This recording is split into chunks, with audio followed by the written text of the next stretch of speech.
Hello friends, मैं doctor Pramod आप सभी का स्वागत करता हूं VHDL प्रोग्रामिंग के इस लेक्चर सीरीज में। फ्रेंड्स, आज के वीडियो में हम देखने वाले हैं what are the different data objects in VHDL। तो सबसे पहले हम देखेंगे कि what are data objects. Now basically this data objects are nothing but the VHDL elements which holds some value during the execution or simulation of your program। यानी जब भी programme का एग्जीक्यूशन या सिमुलेशन चलते रहेगा उस केस में data objects जो रहेंगे वो कुछ वैल्यू होल्ड करके रखेंगे। It can be the constant value और it can be the intermediate value or these values can be present on some interconnections between the various components they are present in the circuit. So basically in VHDL we are having three types of data objects. So the first data object is the signal, second data object is the variable, and third data object is constant. So let us go into the detail of these signals, variables and constants. So first we will see the signal. Now we need to understand what actually this signal is. Now signal, you can consider these are nothing but the objects which is nothing but the interconnection between the various components, or this can be the interconnection between the various processes present in the VHDL module. Now अगर आप simple word में अगर समझना चाहते हैं तो हो सकता है कि आपके सर्किट में, आपके डिजाइन में ऐसे कंसीडर कीजिए कि the output of the one component is connected as a input to the some other component. So the connection or the interconnection between the output of one component until the input of the another component, you can consider that interconnection as a signal. So during the execution of the program or the simulation of the program, this interconnection can have some values, and उस values को hold करने के लिए जो data object है उस data object को हम यू बोलेंगे सिग्नल। तो इस सिग्नल के ऊपर कुछ तो भी वैल्यू रहेगी और उस वैल्यू को, उसका डेटा टाइप, कौन से टाइप की वैल्यू उस सिग्नल के ऊपर अवेलेबल रह सकती है या इंटरकनेक्शन के ऊपर अवेलेबल रह सकती है, ये हमको पहले डिक्लेयर करना पड़ेगा। So we have to declare the signals. Now secondly, in simple words, you can assume these signals are nothing but the interconnections present between the various components or the processes, right? Now these signals can be declared globally or it can be declared locally. For the global declaration of this signal, you have to declare this signal in the external packages, right? And for local declaration of the signal, you have to declare this signal inside the declaration part of your architecture. So in between architecture keyword and the begin keyword, there is one declaration part. तो उस declaration part में आप उस signal को declare कर सकते हैं। तो लोकल डिक्लेरेशंस हम कब करेंगे? जब उस सिग्नल को आप उसी आर्किटेक्चर में अगर आपको यूज करना है, तो in that case we will declare that signal locally in the same architecture. But let us consider that कि you have to use that signal in different architectures, in such a case you can declare this signal globally in the external packages. Now let us consider some example of the signal, how these signals are declared. Now the signals are declared like this. First you have to write down, as you can see from these three examples, first you have to write down the keyword signal, then you have to give some specific name to the signal. Let us consider that the name of the signal I am giving as a Q, then colon. Now after the colon you have to specify the signal type, or you can say the data type.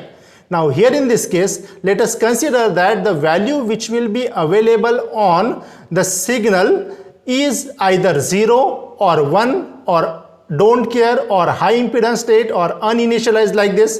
So in such a case I will declare the type of that signal as std underscore logic. So that's why I have written in the first example, that is signal q colon, then the type of the signal, that is std underscore logic. Then after that you have to put the semicolon. Let us see the second example. In second example, what I have considered a group of signals, or you can say a group of bits, और उस बस को नाम दिया है मैंने, या उस ग्रुप ऑफ सिग्नल्स को नाम दिया हुआ है मैंने बस, right. So what I will write down here, I will write down signal is the keyword.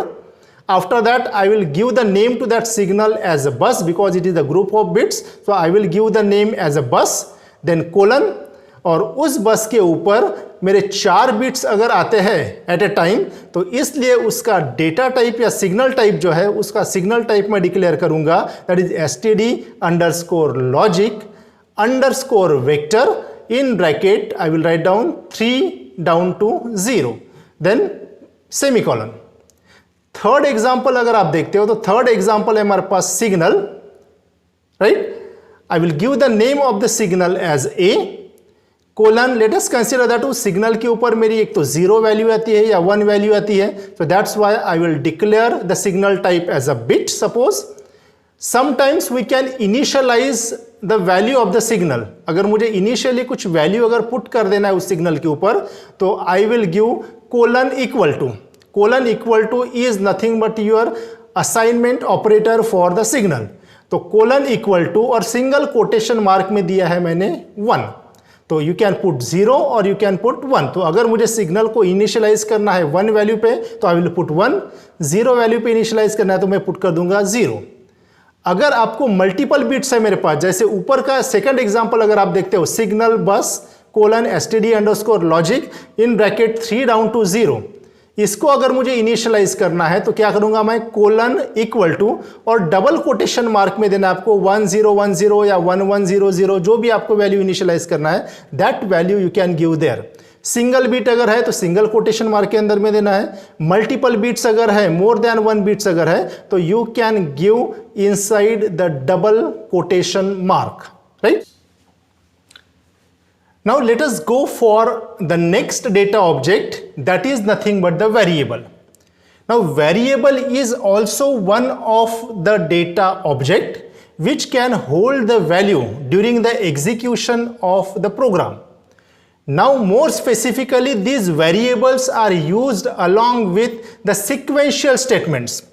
So whenever we are using the sequential statement, inside the sequential statement you have to use the data objects which is variable, because as the name indicates variable, the value inside the data object can change, right. So this variable in VHDL, it is similar to the variable that you used in the different conventional languages. So during the execution of the program or during the simulation of the program, the value inside the object can change, and if the value inside the object is changing in nature, then you have to declare such a data objects as a variable. You can declare your variables similar to your signals. Instead of the signal, you have to put the keyword variable, you have to give the name to the variable, and you have to specify the data type or the type of the signal which can be there on this variable, right. Now the third data type is nothing but your constants. So constants are the data objects whose value do not change during the execution of the programs. Sometimes in the program it is requirement that I have some data objects जिसकी value change नहीं होना चाहिए. ऐसे अगर मुझे requirement अगर है तो उस केस में उस डेटा ऑब्जेक्ट को हम डिक्लेयर करेंगे as a constants. So constants भी आपके 2 तरीके से आप डिक्लेयर कर सकते हो. The constants can be declared locally और it can be declared globally. अगर ग्लोबल डिक्लेरेशन अगर करना है तो globally it can be declared inside the external packages, और लोकल डिक्लेरेशन अगर करना है तो जिस आर्किटेक्चर में इस कांस्टेंट को यूज करने वाला हो उस आर्किटेक्चर में इस कांस्टेंट को आपको डिक्लेयर करना पड़ेगा। तो I repeat, constants are the data objects whose value will not change. That means if you have to assign some fixed value to the object, in that case you have to use the constant. अगर constants के अगर आप examples अगर आप देखते हो तो you can see here, first you have to write down the constant. तीनों एग्जाम्पल में अगर आप देखिए तो सबसे पहले उस डेटा ऑब्जेक्ट को आपको कांस्टेंट डिक्लेयर अगर करना है तो सबसे पहले लिखना पड़ेगा आपको कीवर्ड कांस्टेंट। देन कांस्टेंट लिखने के बाद उस कांस्टेंट को हमको नाम देना पड़ेगा, उस डेटा ऑब्जेक्ट को मुझे नाम देना पड़ेगा। तो फर्स्ट एग्जांपल में मैंने नाम दिया हुआ है SRAM, static RAM for example, then colon, then bit underscore vector. Suppose उस रैम में, स्टैटिक रैम में मेरे पास ग्रुप ऑफ बिट्स अगर है, ग्रुप ऑफ बिट्स है, तो क्या करेंगे हम, उसका जो डेटा टाइप है, उसका जो सिग्नल टाइप है वो दे दूंगा मैं बिट अंडरस्कोर वेक्टर। ब्रैकेट में उसका साइज देना है, उसका ब्रैकेट में साइज दे देता हूं 15 down to 0। You can consider 7 down to 0, you can consider 31 down to 0। This is just the example. So I have considered one data object which is having the 16-bit value. कौन से type का रहेगा, उस bit type का data रहेगा, 16-बिट data वहाँ पे रहेगा, और ये कांस्टेंट है तो इस कांस्टेंट को कुछ वैल्यू मुझे असाइन करना पड़ेगा, and that value is assigned with the help of colon equal to right. Then x दिया हुआ है मैंने, x stands for hexadecimal number, for hexadecimal number you have to write down x, and as we are having more number of bits, right, that value is to be included inside the double quotation mark. So in double quotation mark I will write down F0, then quotation mark complete, and then semicolon. I repeat, constant SRAM is the name of the data object, then colon, then data type, कौन से type का data उसमें रहने वाला है, मेरे पास वहाँ पे 16 बिट का डेटा मुझे रखना है उस ऑब्जेक्ट में, तो इसलिए यहाँ पे लिखूंगा मैं बिट अंडरस्कोर वेक्टर, ब्रैकेट में 15 डाउन टू 0, और उसमें कुछ इनिशियल वैल्यू मुझे रखना है आप लोगों को, right. So colon equal to x stands for hexadecimal number, so double quotation mark में दूंगा मैं F0 और quotation semicolon, right. Second example अगर आप देखते हो, सपोज मुझे पाई की वैल्यू अगर यूज करना है 3.14, राइट, तो उस केस में मैं कांस्टेंट कैसे डिक्लेयर करूंगा, कांस्टेंट, उस कांस्टेंट का नाम, राइट, या डेटा ऑब्जेक्ट का नाम मैंने पाई दिया हुआ है, then colon 3.14 is the real value, इसलिए मैंने पाई का जो डेटा टाइप है वो दिया है मैंने real, then colon equal to 3.14, then semicolon. Similarly you can have the next example as constant.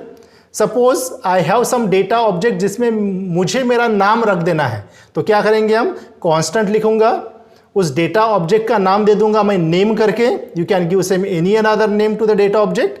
Then उसका डेटा टाइप क्या रहेगा, नाम जो है मेरे पास, फॉर एग्जांपल मेरा नाम प्रमोद है, तो Pramod is a string, right, string of characters, तो इसका डेटा टाइप क्या आएगा मेरे पास, उसका डेटा टाइप आएगा string.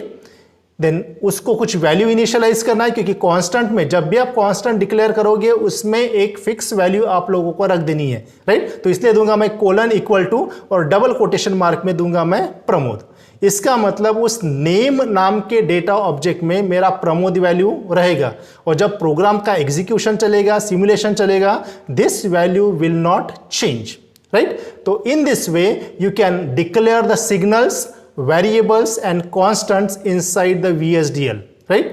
So you can declare these signals, constants and variable locally, or you can declare it globally. Both the things are possible. So friends, आप लोगों को शायद इसका कंसेप्ट अगर क्लियर हुआ होगा तो kindly like and share my videos. अगर आप लोगों ने अभी तक मेरा चैनल सब्सक्राइब नहीं किया है तो I request you to subscribe my channel, so that इसी तरह से बहुत सारे वीडियोस आपको आगे भी मिलते रहे। साथ में बेल आइकॉन भी आपको प्रेस कर देना है, सो दैट जब भी मैं नया वीडियो अपलोड करूं उस केस में आपको उसका नोटिफिकेशन सबसे पहले मिल जाए। So friends, thank you very